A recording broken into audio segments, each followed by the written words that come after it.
ನಮಸ್ಕಾರ ಕದಂಬ ನ್ಯೂಸ್ಗೆ ಸ್ವಾಗತ. ನಾನು ಸೋನಿಕಾ ಸುದೇಶ್. ಸುದ್ದಿಯ ವಿವರಗಳು. ಇತ್ತೀಚೆಗೆ ಸಾವನ್ನಪ್ಪಿದ್ದ ಹಾಸ್ಯ ಕಲಾವಿದ ಸಿದ್ಧಾರ್ಥ್ ಪರಶುನೂರ್ ಅವರ ನಿವಾಸಕ್ಕೆ ಮಾಜಿ ಸಚಿವ ರಾಜಶೇಖರ್ ಪಾಟೀಲ್ ಭೇಟಿ ನೀಡಿ ಕುಟುಂಬ ಸದಸ್ಯರಿಗೆ ಸಾಂತ್ವನ ಹೇಳಿದರು. ಸಿದ್ಧಾರ್ಥ್ ಅವರ ಅಗಾಲಿಕೆಯಿಂದ ಕುಟುಂಬದವರು ದುಃಖದಲ್ಲಿ ಮುಳುಗಿದ್ದು, ಈ ಸಂದರ್ಭದಲ್ಲಿ ರಾಜಶೇಖರ್ ಪಾಟೀಲ್ ಅವರು ಕುಟುಂಬದ ಸದಸ್ಯರೊಂದಿಗೆ ಕೆಲಕಾಲ ಮಾತುಕತೆ ನಡೆಸಿ ಧೈರ್ಯ ತುಂಬಿದರು. ಸಿದ್ಧಾರ್ಥ್ ಅವರು ತಮ್ಮ ವಿಶಿಷ್ಟ ಹಾಸ್ಯ ಪ್ರಜ್ಞೆ ಹಾಗೂ ಕಲಾ ಪ್ರತಿಭೆಯಿಂದ ಜನಮನ ಗೆದ್ದಿದ್ದರು. ಸಿದ್ಧಾರ್ಥ್ ಪರಶುನೂರ್ ಅವರು ಸರಳ ವ್ಯಕ್ತಿತ್ವದ ಜೊತೆಗೆ ಸಮಾಜಮುಖಿ ಚಟುವಟಿಕೆಗಳಲ್ಲಿಯೂ ತೊಡಗಿಸಿಕೊಂಡಿದ್ದರು. ತಮ್ಮ ಕಲೆಯ ಮೂಲಕ ಸಾವಿರಾರು ಜನರಿಗೆ ಮನರಂಜನೆ ನೀಡಿದ ಅವರು ಎಲ್ಲರ ನೆನಪಿನಲ್ಲಿ ಸದಾ ಉಳಿಯಲಿದ್ದಾರೆ ಎಂದು ರಾಜಶೇಖರ್ ಪಾಟೀಲ್ ಹೇಳಿದರು. ಈ ಸಂದರ್ಭದಲ್ಲಿ ಕುಟುಂಬದ ಸದಸ್ಯರು, ಬಂಧು ಬಳಗ ಹಾಗೂ ಸ್ಥಳೀಯ ಮುಖಂಡರು ಉಪಸ್ಥಿತರಿದ್ದು ಸಿದ್ಧಾರ್ಥ್ ಅವರ ಆತ್ಮಕ್ಕೆ ಶಾಂತಿ ಸಿಗಲೆಂದು ಪ್ರಾರ್ಥಿಸಿದರು.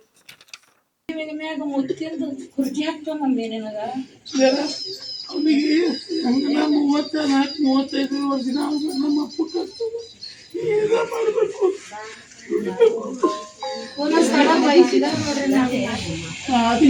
ಏನು ಸುಖ ಮಾಡಿಲ್ಲ ನನಗ. ಮಮ್ಮಿ ನಿಮ್ಗೆ ಸುಖ ಬೇಕು, 4 ಮಂದಿಗೆ ಎತ್ತಾರ, ಎಲ್ಲರಿಗೆ ನವರ ಮಾಡ್ಯಾರ, ಗಿಲೋ ಮಾಡಕ್ ಹಚ್ಚಾರ. ಮಮ್ಮಿ 4 ಕುರ್ಜಿ ತರ್ತೇವ್. 1 ಕುರ್ಜಿ ಮೇಲೆ ಎಸ್, 1 ಕುರ್ಜಿ ಮೇಲೆ ಎನ್, 1 ಕುರ್ಜಿ ಮೇಲೆ ಪಿ ಪರ್ಸ್ನವ್ರ ಅಂತ ಹೇಳ್ಬೇಕಿನ್. ಮಮ್ಮಿ ನಕಲಿ ಒಳ್ಳೆ ದುಡ್ಡಾರ ನಂಬಲ್ 1 ರೂಪಾಯಿ ನಕಲಿ ದುಡ್ಡು ತಂದು ಅದು ರೀಲ್ಸ್ ಮಾಡ್ಯಾರ. 50 ರೂಪಾಯಿ ಬೇಕಾ ಹಂಗೆ ತಕೊ, 50 ರೂಪಾಯಿ ತಕೊ, 100 ರೂಪಾಯಿ ಬೇಕಾ ತಕೊ, ಎಲ್ಲರಿಗೂ ರೊಕ್ಕ ಕೊಟ್ಟು ಖಾಲಿ ಅದನ್ನಲ್ಲ, ಖಾಲಿ ಆಗ್ಬೇಕದು ಹ್ಞೂ ಅಂತಂದು ಅದು ಒಂದು ರೀಲ್ಸ್ ಮಾಡ್ಯಾರ. ಮಗನ ರೀಲ್ಸ್ ಅವ್ರಿಗೆ ಅಂಬೇಡ್ಕರ್ ಮಾಡ್ಯಾನ ಓದಲಕ್ಕ. ಏನೆಲ್ಲ ಮಾಡಿಟ್ರಿ, ಹೆಚ್ಚು ಮಾಡಿಟ್ರಿ. ನಾನೆಲ್ಲ ಒಂದು ನೀರು ತೆಗೈತಿ. ಆರಾಮಿಲ್ಲ, ಇನ್ಸೂರೆನ್ಸ್ ಚಾಲು ಅದ.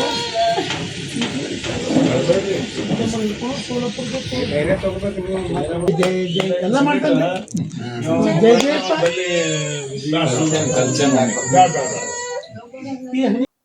ಕಾರಂಜ ಜಲಾಶಯ ನಿರ್ಮಾಣಕ್ಕಾಗಿ ಭೂಮಿ ನೀಡಿದ ರೈತರಿಗೆ ಬಾಕಿ ಉಳಿದಿರುವ ಪರಿಹಾರವನ್ನು ತಕ್ಷಣ ಬಿಡುಗಡೆ ಮಾಡಬೇಕು ಎಂದು ಆಗ್ರಹಿಸಿ ಇಂದು ಬೀದರ್ ಪತ್ರಿಕಾ ಭವನದಲ್ಲಿ ಪತ್ರಿಕೆಗೋಷ್ಠಿ ನಡೆಸಲಾಯಿತು. ಪತ್ರಿಕೆಗೋಷ್ಠಿಯಲ್ಲಿ ಮಾತನಾಡಿದ ಮುಖಂಡರು, ಕಾರಂಜ ಜಲಾಶಯ ಯೋಜನೆಗಾಗಿ ತಮ್ಮ ಅಮೂಲ್ಯ ಭೂಮಿಯನ್ನು ನೀಡಿದ ರೈತರು ಹಲವು ವರ್ಷಗಳಿಂದ ಸಮರ್ಪಕ ಪರಿಹಾರಕ್ಕಾಗಿ ಹೋರಾಟ ನಡೆಸುತ್ತಿದ್ದಾರೆ.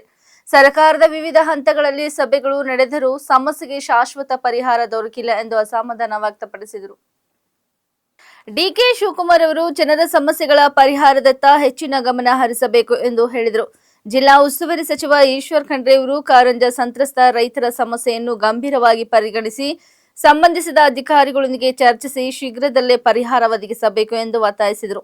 ಇದೇ ವೇಳೆ ಕಲ್ಯಾಣ ಕರ್ನಾಟಕ ಭಾಗದ ಅಭಿವೃದ್ಧಿ ವಿಚಾರದಲ್ಲಿ ಸರ್ಕಾರ ಮಲತಾಯಿ ಧೋರಣೆ ಅನುಸರಿಸುತ್ತಿದೆ ಎಂಬ ಆರೋಪವನ್ನು ಅವರು ಮಾಡಿದರು. ಈ ಭಾಗದ ಜನರ ಸಮಸ್ಯೆಗಳಿಗೆ ಆದ್ಯತೆ ನೀಡಬೇಕಿದ್ದು, ಅಭಿವೃದ್ಧಿ ಯೋಜನೆಗಳು ಹಾಗೂ ಪರಿಹಾರ ಕಾಮಗಾರಿಗಳಲ್ಲಿ ನಿರ್ಲಕ್ಷ್ಯ ತೋರಬಾರದು ಎಂದು ಹೇಳಿದರು. ಕಾರಂಜ ಜಲಾಶಯಕ್ಕೆ ಭೂಮಿ ಕಳೆದುಕೊಂಡ ರೈತರಿಗೆ ನ್ಯಾಯಯುತ ಪರಿಹಾರ, ಪುನರ್ವಸತಿ ಸೌಲಭ್ಯ ಹಾಗೂ ಬಾಕಿ ಇರುವ ಎಲ್ಲಾ ಬೇಡಿಕೆಗಳನ್ನು ಸರ್ಕಾರ ತಕ್ಷಣ ಈಡೇರಿಸಬೇಕು ಎಂದು ಆಗ್ರಹಿಸಿದರು. ಪತ್ರಿಕೆಗೋಷ್ಠಿಯಲ್ಲಿ ರೈತ ಮುಖಂಡರು, ಸಂತ್ರಸ್ತ ರೈತರು ಹಾಗೂ ವಿವಿಧ ಸಂಘಟನೆಗಳ ಪ್ರತಿನಿಧಿಗಳು ಉಪಸ್ಥಿತರಿದ್ದರು. ರಾಜಕೀಯ ಬೆಳವಣಿಗೆ ಆದ ನಂತರ ಏನು ಡಿಕೆ ಶಿವಕುಮಾರ್ ಅವರು 2.5 ವರ್ಷ ಅವರು 2 ವರ್ಷ ಇವರು ಅಂತೇಳಿ ಆರಂಭದಲ್ಲೇ ಬಂದಿತ್ತು. ಮೊದಲು 2 ವರ್ಷ 5 ತಿಂಗಳಾದ ನಂತರ 6 ತಿಂಗಳಾದ ನಂತರ ಇವರು ಆಗ್ತಾರೆ ಮುಖ್ಯಮಂತ್ರಿ ಅಂತ ತಡ ಆಯಿತು. 3 ವರ್ಷ ಆಯಿತು. ಡಿಕೆ ಶಿವಕುಮಾರ್ ಅವರು ಮುಖ್ಯಮಂತ್ರಿ ಆಗಿದ್ದು ನಾವು ಸ್ವಾಗತ ಮಾಡ್ತೀವಿ. ಯಾಕಂದರೆ ಅವರು ಭಾಳ ಅನುಭವಿ ರಾಜಕಾರಣಿ ಅದಾರ. ಅವರು ಸಣ್ಣ ವಯಸ್ಸಿನಲ್ಲಿ ಸುಮಾರು 26ನೇ ವಯಸ್ಸಿನಲ್ಲೇ ಮಂತ್ರಿಯಾಗಿ ಏನದಲ್ಲ ಕರ್ನಾಟಕ ರಾಜ್ಯದಲ್ಲಿ ತಮ್ಮದೇ ಆದಂಥ ಛಾಪ್ ಮೂಡಿಸ್ಕೊಂಡಾರ. ಭಾಳ ಅನುಭವಿ ಅಲ್ಲ. ಮತ್ತು ಅಷ್ಟೇ ಅಲ್ಲದೆ ಬೀದರ್ ಜಿಲ್ಲೆಯ ಕಾರಂಜ ಯೋಜನೆ ಬಗ್ಗೆ ಅವರಿಗೆ ಎಷ್ಟು ಕೊಟ್ಟದಂದ್ರೆ ಯಾರಿಗೂ ಗೊತ್ತಿಲ್ಲ. ಯಾಕಂತಂದ್ರೆ ಈ 1981ರಿಂದ 86ರವರೆಗೆ ಏನು ಕಾರಂಜ ಕಣಿವೆ ಪ್ರದೇಶದ ಕಾರಂಜ ಏನು ಪ್ರದೇಶದ 28 ಹಳ್ಳಿಗಳು ಏನವಲ್ಲ, ಈ 28 ಹಳ್ಳಿ ಜನರು ಏನದಲ್ಲ ತಾಯಿ ಸಮಾನವಾದಂಥ ಏನು ಭೂಮಿ ಕೊಟ್ಟರ. ಇದ್ರ ಬಗ್ಗೆ ಸರಿಯಾಗಿ ಗೊತ್ತದ. ಅದಕ್ಕೆ ನಾವು ಡಿ ಕೆ ಶಿವಕುಮಾರ್ ಅವರಿಗೆ ಆಗ್ರಹ ಮಾಡ್ತೀವಿ, ನೀವೇನದಲ್ಲ ಇಂದು ನೀರಾವರಿ ಮಂತ್ರಿಗಳಿದ್ದೀರಿ ಮತ್ತು ಉಪಮುಖ್ಯಮಂತ್ರಿನೂ ಇದ್ದೀರಿ ಮತ್ತು ಈಗ ಮುಖ್ಯಮಂತ್ರಿ ಆಗಿರಿ. ಅದಕ್ಕೆ ಕಾರಂಜ ರೈತ ಸಂತ್ರಸ್ತರಿಗೆ ಕಾಲಮಿತಿಯಲ್ಲಿ ಪರಿಹಾರ ಕೊಡಲೇಬೇಕು. ಇದೇನದಲ್ಲ, ನಿಮ್ಮ ಕರ್ತವ್ಯದ ಆಗಲೇಬೇಕು. ಮಾನ್ಯ ಜಿಲ್ಲಾ ಉಸ್ತುವಾರಿ ಸಚಿವರು ಈ ಹಿಂದೆ ಇದ್ದರು, ಈ ಮೊದಲು ಅವರೇ ಈಶ್ವರ್ ಖಂಡ್ರೆ ಅವರೇ ಜಿಲ್ಲಾ ಉಸ್ತುವಾರಿ ಸಚಿವರು ಆಗಬೇಕಂತ ನಮ್ಮ ಆಶಯ ಅದ. ಮತ್ತು ಅವರಲ್ಲಿ ನಾವು ವಿನಂತಿ ಮಾಡ್ತೀವಿ, ಜಿಲ್ಲಾ ಉಸ್ತುವಾರಿ ಸಚಿವರಾದ ಈಶ್ವರ್ ಖಂಡ್ರೆ ಅವರು ಇದಕ್ಕೆ ಸವಾಲಾಗಿ ಸ್ವೀಕರಿಸಬೇಕು. ಯಾಕಂದ್ರೆ ನೀವು ಎಲ್ಲಿವರೆಗೆ ಇದು ಸವಾಲಾಗಿ ಸ್ವೀಕರಿಸಲ್ಲ, ಎಲ್ಲಿವರೆಗೆ ಗಂಭೀರವಾಗಿ ಪರಿಗಣಿಸಲ್ಲ, ಕೇವಲ ಸಂತ್ರಸ್ತ ಬರೋದು ಆಯ್ತು ಭರವಸೆ ಕೊಡೋದು ಹೋಗೋದು ಅಂದ್ರೆ ಇದು ಆಗಲ್ಲ. ಯಾಕಂದ್ರೆ ಹಳೆ ಮೈಸೂರು ಭಾಗದಲ್ಲ ಕಾಫಿ ಸಲಿಕ ಅಡಿಕೆ ಸಲಿಕ ಮುಖ್ಯಮಂತ್ರಿ ಬಳಿ ಹೋಗಿ ದಿಲ್ಲಿಗೆ ಪ್ರಧಾನಮಂತ್ರಿ ಬಳಿ ಡೆಲಿಗೇಷನ್ ಕರ್ಕೊಂಡು ಹೋಗ್ತಾರೆ. ಅಲ್ಲಿಂದ ಎಲ್ಲ ಕೆಲಸ ಆಗ್ತಾವ. ನಮ್ಮ ಬೀದರ್ ಜಿಲ್ಲೆ ಕಾರಂಜ ಕೆಲಸ ಆಗಲ್ಲ. ರಾಯಚೂರಿನಲ್ಲಿ 5 ವರ್ಷ ಆಯ್ತು ಏಮ್ಸ್ ಅಲ್ಲೇ ಕೂತಾರೆ, ಹೋರಾಟ ಮಾಡ್ತಾ ಇದ್ದಾರೆ. ಅಲ್ಲಿ ಏಮ್ಸ್ ಬಗ್ಗೆ ಏನು ಆಗಲ್ಲ ಅಂದ್ರೆ ಇದು ಯಾವ ನ್ಯಾಯ ಅದ? ಕಲ್ಯಾಣ ಕರ್ನಾಟಕದ ಏನಪ್ಪ ಸಂಪೂರ್ಣವಾಗಿ ಮನದಾಯ ಧೋರಣೆ ಅದ.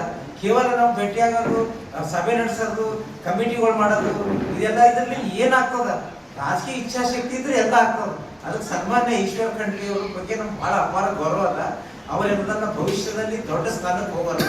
ಅದಕ್ಕೆ ಅವ್ರಿಗೆ ಇವೆಲ್ಲ ವಿಷಯಗಳಿಗೆ ತಗೊಂಡು ಹೋದಾಗ ಮಾತ್ರ ದೊಡ್ಡ ಸ್ಥಾನಕ್ಕೆ ಹೋಗ್ತಾರೆ.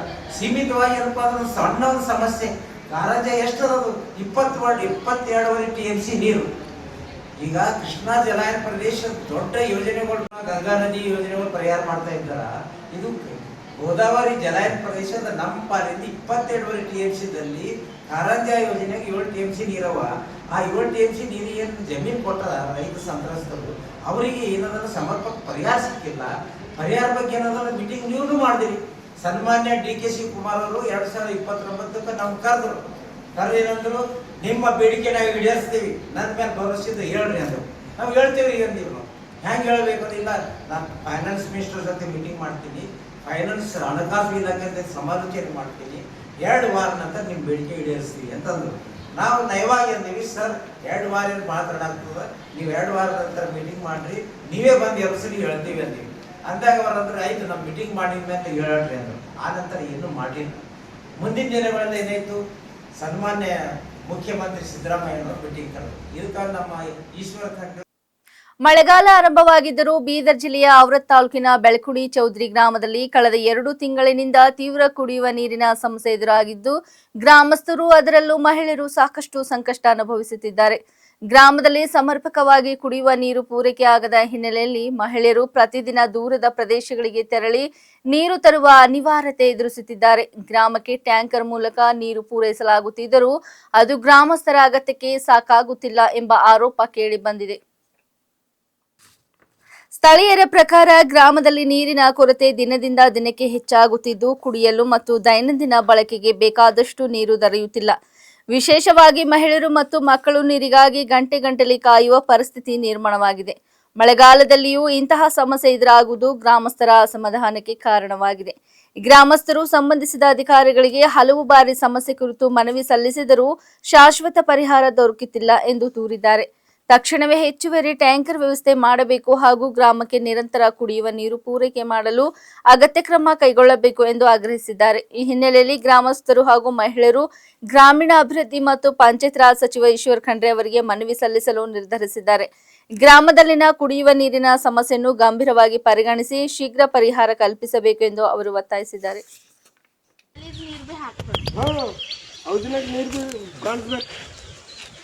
ನಿಂದ್ರ ಬೇಟ ನಿಂದ್ರ ಅವ್ರು ಮುಗಿವಂತ ಓಡೋ ಓಡೋ ಅವ್ರಿಗೆ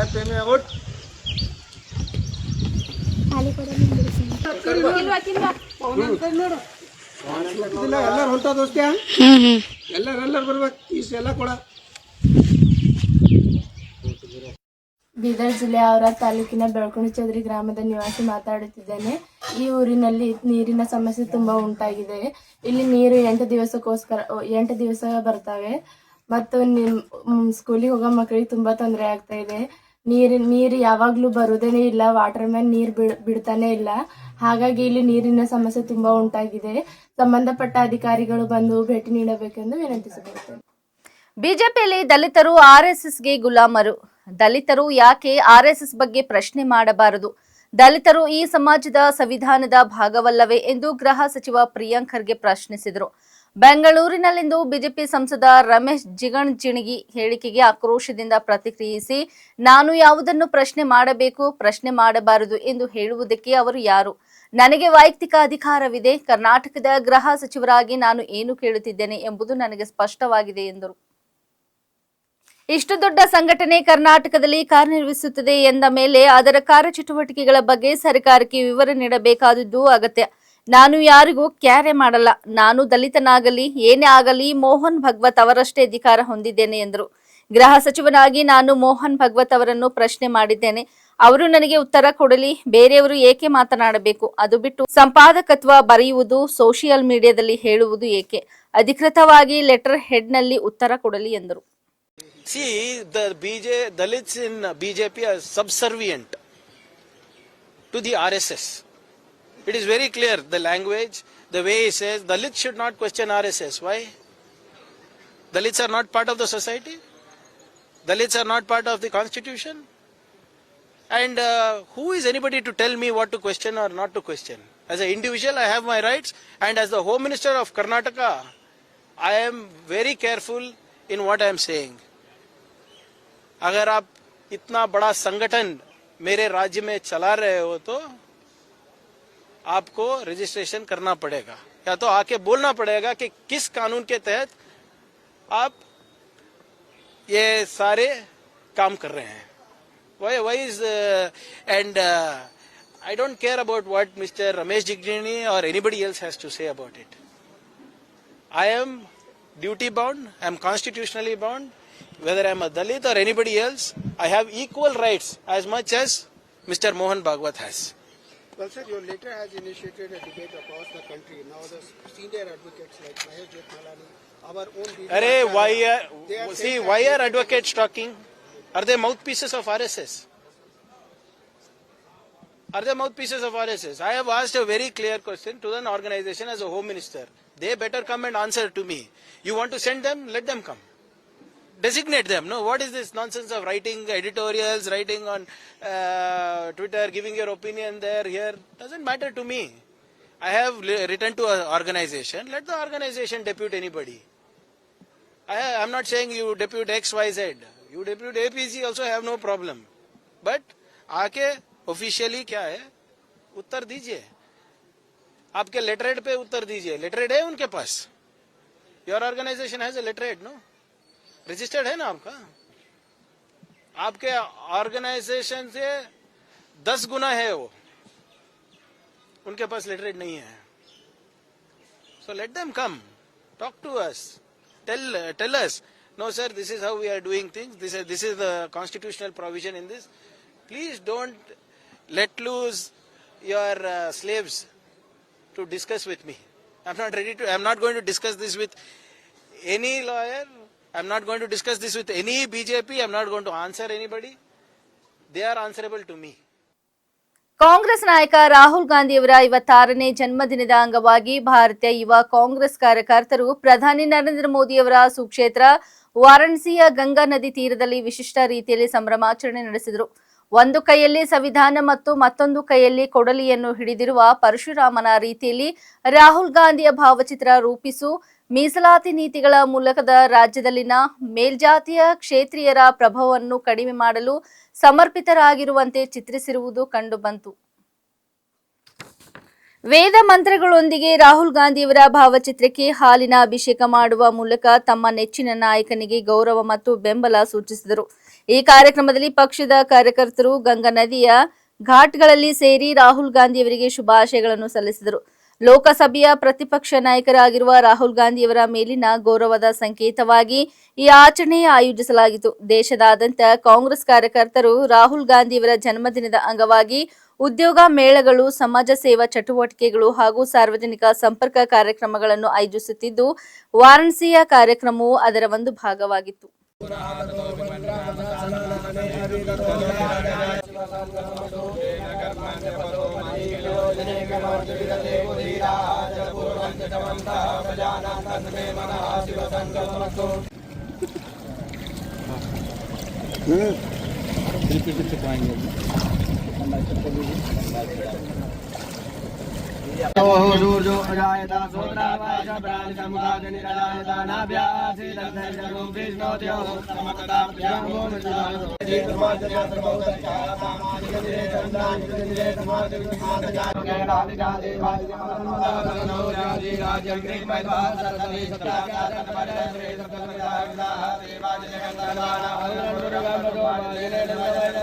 सहस्रशीर्षा पुरुषः सहस्राक्षः सहस्रपादः सभूमिको सर्वदस्मिवादतिष्ठदसां पुरुषैवेदको सर्वञ्जर्भूतं च भाव्यं मा